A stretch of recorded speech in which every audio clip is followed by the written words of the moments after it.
Hey, this is Bruce Trujillo from Indie 1023. The band LADAMA blends the sounds of the Americas in their project because, well, the members span the continents with roots from Brazil, Venezuela, Colombia, and here in the US. Their sophomore album, Oye Mujer, just came out on the 10th, and today I'm talking with half of the band, Daniel Serna in Bogotá y Maria Bandola in Canadá. ¿Cómo están? Super Hola, bien. Thanks so estamos much. muy bien. Good, You're good. Thanks so much for so talking great. with me today. Who else is in La Dama and where are they today?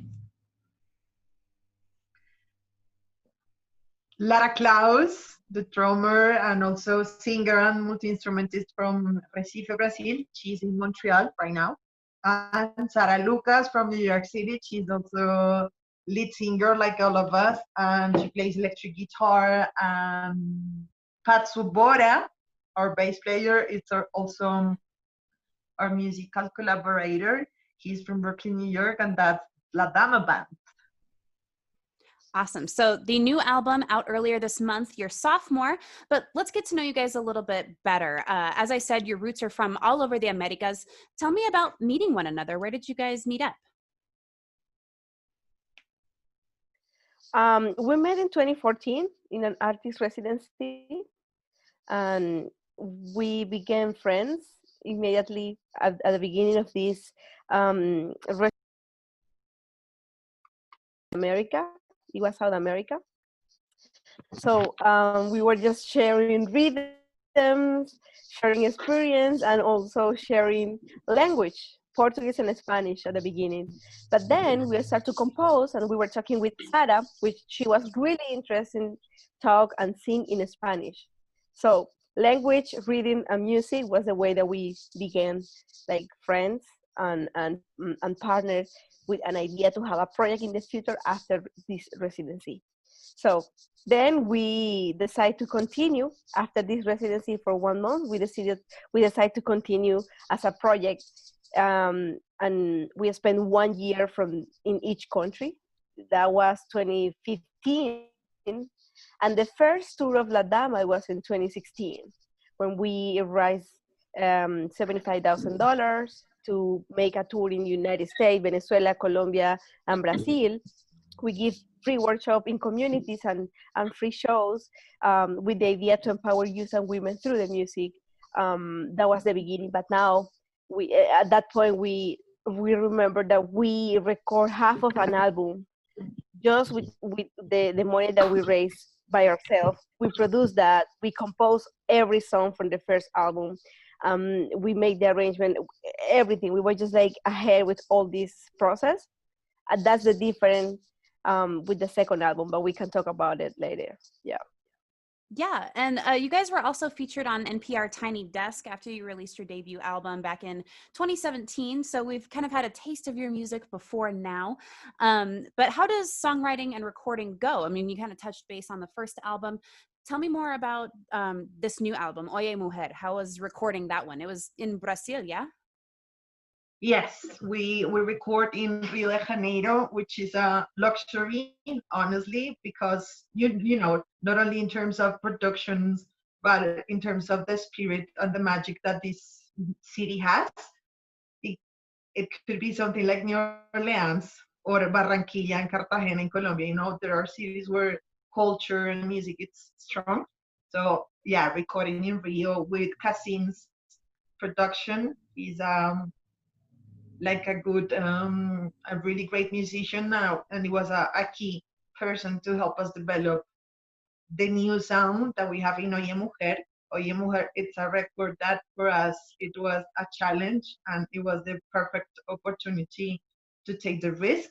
We all are playing new instruments. I play tambor alegre, which is my traditional drum from the Caribbean coast in Colombia, but I was able to record congas, electronic pads. You know, it was my first time experimenting with these sounds. All of us actually were trying. You know, our bass player is actually playing synthesizer for the first time. Like the moment he did it on the studio, that was his first time. You know, it wasn't like we practiced before, but it was part of the time of the opportunities we had at the studio to experiment. We did everything around. Maria it's playing electronic bandola, you know, she's like a pioneer with this instrument.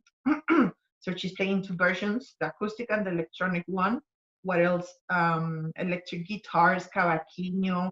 All of us are singing in this record. There's songs where you can find the languages mixed. For example, Haverá de Seres, it's a song that has Portuguese and English, which we never did before. You know, those two languages in the same song. So it's a beautiful record. It's our opportunity to experiment. It's an evolution of who we are because we were able to tour for almost 3 years in a row. We were able to witness, you know, world crisis and natural catastrophes, you know, sort of. We were touring during when the Hurricane Maria happened in Puerto Rico. We were touring while in the same year in Mexico City there were these earthquakes, very, very strong ones at the same time. But in 2019 in Venezuela there was a blackout, you know, the country spent almost 90 hours with no electric service. And all those moments affect us in the record and were part of what we were within. So then when we were able to actually starting to create these songs back in Massachusetts and a year and a half before Rio de Janeiro, you know, like before we get into the studio, we spent a year and a half. We had two residencies at Massachusetts, one of them, and it was beautiful because we did duos, all the possible duos you have in LADAMA, you know, like Maria and I, for example, we were partners in crime for Misterio. And because I had this need to make like a, you know, a sexy song because I'm sick of sex songs and music industry made by men to satisfy men talking about us women. So I was like, Maria, I have this, you know, impulse. And she had the impulse to talk about immigrants and to make a song. And we were obsessed with merengue. So if you guys don't know, merengue music comes from DR, Dominican Republic, but it's this sound that it's quite natural for all of us Latino Americanos. You know, everyone has danced merengue. So we were like, we need a merengue in this record. So we did Immigrante as a song to resignify, to give a different approach to the word immigrant and to the experience of being immigrant as a brave, you know, being immigrant is being brave, basically, and that's something to admire, and we feel inspired by that. So it's a beautiful record because we were so lucky to explore in multidimensional ways, really, like music-wise, sonic-wise, human experience, as feminists, as women, as friends, as composers. We exchange ideas and we create in a collaborative way, which is not easy, but it's beautiful and it's rewarding, and that's the essence of who we are. So yeah, Oye Mujer, it's our visceral statement of.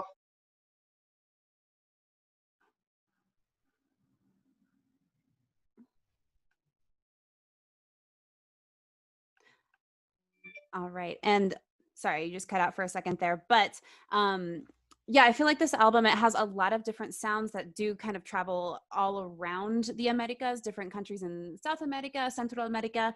And then you did touch base on working with the producer Cassin from Brazil.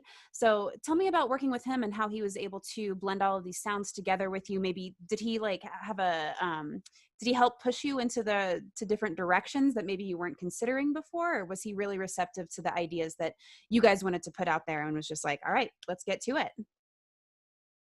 I think work with Cassin was a huge privilege for us. And for him also, I think, was a huge privilege work with a band with many, many backgrounds. So we were kind of an encyclopedia that arrived in his studio. And he, for us, was the same, like an encyclopedia of music and story and process and connections and like name of people working with him. And the good thing in here is Cassin. One important thing for us is the first time that we're working with a producer to make the album. And second is like we were working in a country with the majority of the band don't have the same language. That's mean the majority of the band just was just like flow as a way that, okay, let's understand this country, let's understand the context of where we are recording, let's eat the food in here, let's try to serve like around the concept of this. And I think it was just flavors and sensation around beside the creative process also. So Kasim for us was a incredible listener. It's a person that can, yeah, that can hear you with no judgment. She's just like gonna hear what the artist said, what they want, what we want at some point, and then he just like he was so chill. We were sometimes so stressed like to make the sound perfect. And he was like, it's not that point. The point is just like you feel okay doing that song, and then he was just like resignificate many stuff about the process, and he was just like, guys, you did great. I mean, don't worry about it. What about this song? Okay, yes, I like this sound. Do you want to try this syntax? And he just like opened like a closet with 100 possibility of syntax in there. Or do you want to try this instrument? And there was like 20 guesses possible to make some melodies in the album. Just like full of possibilities. And for us, that was an incredible way to make this album with different sounds. And we were trying to expect like, okay, we want to make a huge difference between the first album and this second one. And he said, guys, you already have it. I mean, you've been like, you have a huge evolution between the last album and this one, because the way that you've been hearing music and all these reference. And for us, the process, it was quickly. It was just like uh 2 weeks, right, Danny? No, 1 week, 10 days, 10 days Not in in two, in, in Rio de two, Janeiro. It was just 2 weeks. yeah, Uh-huh. 2 weeks yes, 2 weeks in Rio de Janeiro were like we were just like walk 2 blocks to the studio and walk away to work for the house that we were staying. And we can see the Pan de Azúcar, the Cristo Redentor, which is kind of one of the most important touristic area place for in Brazil, in Rio de Janeiro. We have in this context. So I think we were lucky to have this opportunity, and we are so grateful with Casim as a really incredible friend. Now he's one of our incredible friends in the music industry, and also so professional. And we felt like we were um, I mean, it was just an incredible connection. And it was so right make this decision to work with a producer in Brazil.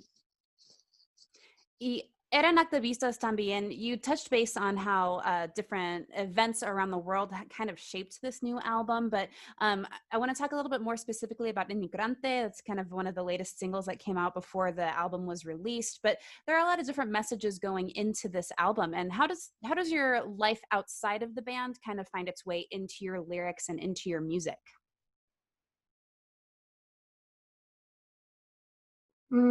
It's a great question. yeah. Well, it's good because it's a personal process. I guess for each of us, it should be different, and that's the beauty of it. But I feel something powerful in my case, which is I lost the line. I missed the border between my band and a song against my life and my personal space. I mean, of course, I have a private life, but in terms of what I write, it's what I feel, and it's how I talk and how I express, not only with my uh, LADAMA sisters, but in my house, with my parents, with people that I love, with my friends. Uh, so if I talk about feminism right now in my songs, like I did for LADAMA, thanks to the environment LADAMA create for me to understand world from a wider perspective, I speak as a feminist too. I complain. I am sick of gender violence in Colombia. I'm sick of, with quarantine in my country, the rate, you say, of aggressions against women has raised up. It's worse. and it happens at home. So I'm sick of it, and I'm gonna say it. So it affects my, personal, my life as a citizen in Colombia.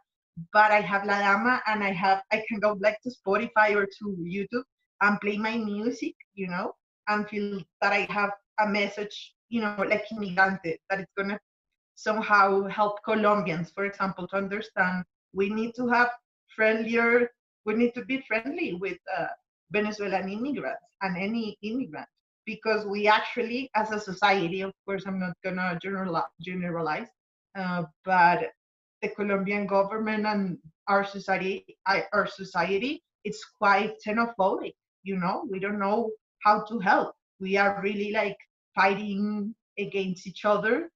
So the fact that I have a record with La Dama that has songs with this message makes me feel like, I've been working something, and that line between art and my personal life has completely fusion thanks to feminism.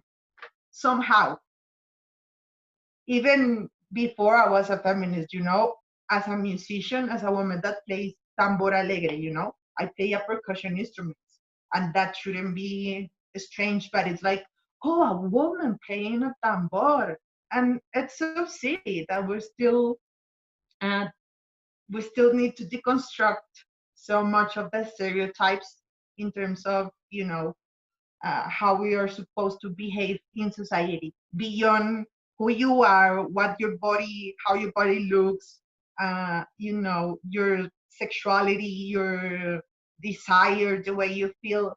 And yeah, to me, it has been a beautiful way, as we said, that the Oye Mujer, it's an evolution, no? As a band, and it's a creative mirror of who we are as artists. But if you discover and talk to me, Daniela, Lara, Sara, Maria, Pat, I believe all of us did the same personally. I had an evolution as a person. I've learned to love myself a little bit more every single day, which I think it's important. I've learned, so much about music. Of course, I can talk to you not only about Colombia, but I can talk to you about diversity in the States, because now I learned with Sara how, Mississippi River, it's like a nest of beautiful and powerful traditions of music. And I'm grateful that I have this opportunity of educate myself in music with La Dama. So I don't know. It's to me, La Dama, it's my life itself, with many other things, because I have a festival called Totona Power Fest. It's a feminist festival. I have a YouTube channel, and I record tutorials of tambor alegre, and I teach. And all of us are doing that kind of stuff. We are growing as individuals. Like Maria is doing her own live stream, showcasing bandola players, Venezuelan and Colombian bandola players living any city around the world. Lara Klaus, our drummer, she has amazing projects. She's a great teacher, foundator. She's doing lessons, and she's great. She has lots of students now in quarantine. And, all of us are doing that kind of stuff. Sara is teaching. Sara, right now, it's learning Spanish. Like, she's taking classes every single day, and she's like being fluent for real. And I guess it's just a beautiful project that we've been growing with Oye Mujer and with La Dama. Maria, I think she feels the same, but she has an experience of her own. Yes, one of the interesting thing that I found out with this album was like the possibility to contrast every aspect that we discuss as a friend, as a band, as a professional in the music industry. When you contrast something, you are able to receive feedback from people that have different view, and there is not common where you have in your real life, there is not common place that you have that experience, like usually, right? Like when you can say it and someone is going to give you the feedback, and then it doesn't matter if you like it or no. It's just like something that you can receive and understand that there's like many views around you. So if we talk about racism, if we talk about feminism, if we talk about culture, what is analfabetismo, what is be poor in a country of the north or in a country of the south. I mean, what are all these things? What is the political parties in each country? What is all these things? When you contrast in a conversation, you can understand the size of each step or each action that you make as a human being, right? So we have I think we have the privilege to have a global view about local situations. So because each of us have a local experience of our context, but when we have those discussions with the band, we have a local view, a global view. So that does understand how wrong we can be at some point, or how right we can be, or how we can create solution for stuff. But remember, like, this album, of course we are musicians, but this album is just like the action that we have in our hands to be activists and make the audience activists through the way to hearing this music. They are activists also because if they receive this message, something is going to happen. It's not just about dance. It's not just about, oh, I like this song, I like this photo of the guys in the internet. It's something about, what do you hear what they said? What are they saying here? So if we have three languages, can you imagine how many impact we can have? So it's about that. So each person have the possibility to express what they are receiving from the context, but we as a musician find the music as a way to be activists also.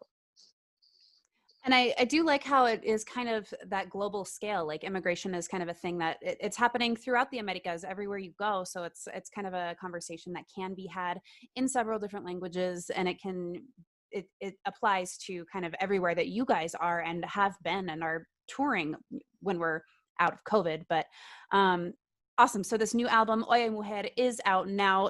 Speaking with half of the band. Ladies, thank you so much for taking the time to talk to me about this new album. And we're going to hear more on Especial here on Indie 102.3. Oh, thank you so much for this interview. Thank you for having us. Thank you so much, Bruce, and everyone who's listening. Please go and stream Oye Mujer. It's available everywhere, and it's a beautiful record made with so much love. And thank you so much for the people that has been supporting us in the States from a while. We feel the love.